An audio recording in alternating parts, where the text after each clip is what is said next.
ចាប់បានហើយក្រុមជនមើលមានគ្នា3នាក់ដែលរំលោភសម្លាប់នារីវ័យក្មេងនៅក្នុងបន្ទប់ទឹកសាលារៀន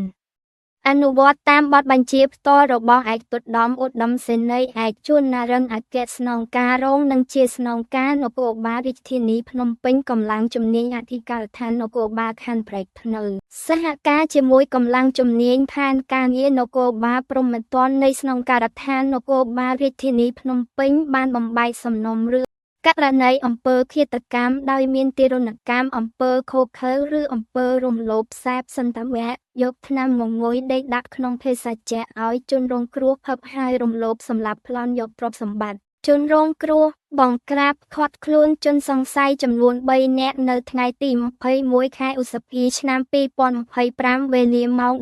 12:30 នាទីថ្ងៃត្រង់នៅចំណុចក្នុងបន្ទប់ទឹកសាលាបឋមសិក្សាវត្តគ្រួស្ថិតនៅក្នុងវត្តចេសថាឧត្តមហៅវត្តគ្រួផ្លូវជាតិលេខ5ភូមិគ្រួសង្កាត់សំរោងខណ្ឌព្រែកភ្នៅរាជធានីភ្នំពេញកាលពីវេលាម៉ោង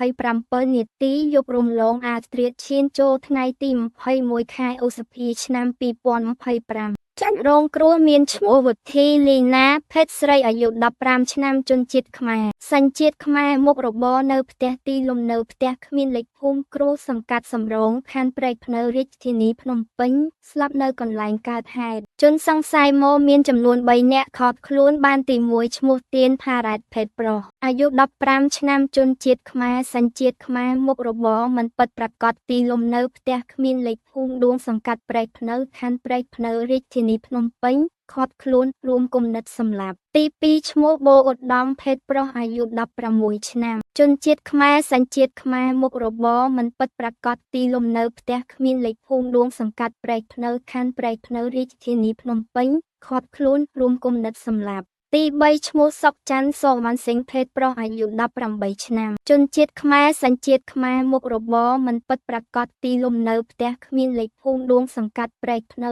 ខណ្ឌព្រែកភ្នៅរាជធានីភ្នំពេញធ្លាប់ស្គាល់ជនរងគ្រោះតាំងពីក្មេងៗឃាត់ខ្លួនដៃដល់អ្នករំលោភនិងសម្លាប់សម្ភារៈចាប់យកទី1ទូរស័ព្ទដៃម៉ាតិចណូពណ៌សចំនួន1គ្រឿងរបស់ជនរងគ្រោះទី2ទូរស័ព្ទដៃម៉ាកអូពូពណ៌ខៀវចំនួន1គ្រឿងទី3ខ្សែលីឡុងពណ៌សចំនួន1ខ្សែទី4ម៉ូតូម៉ាកស៊ុយសូគីនិចពណ៌ខៀវឆ្នាំ2025ពាក់ផ្លាកលេខភ្នំពេញ 1CL1190 ចំនួន1គ្រឿងសម្ភារៈបាត់បង់ទី1លោហៈធាតុពណ៌ទង់ដែងខ្សែកផ្លាទីនចំនួន1ខ្សែស្លាកស្នាមនិងសម្ភារៈបន្សល់ទុកទី1ខ្សែក្រណាត់អាវពណ៌ខ្មៅចំនួន1រដ្ឋកិច្ចជនរងគ្រោះបច្ចុប្បន្នជនសង្ស័យខាងលើកម្លាំងជំនាញអធិការដ្ឋានកំពុងកសាងសំណុំរឿងបញ្ជូនទៅអัยការអមសាលាដំបងរាជធានីភ្នំពេញដើម្បីចាត់ការបន្តតាមនីតិវិធីច្បាប់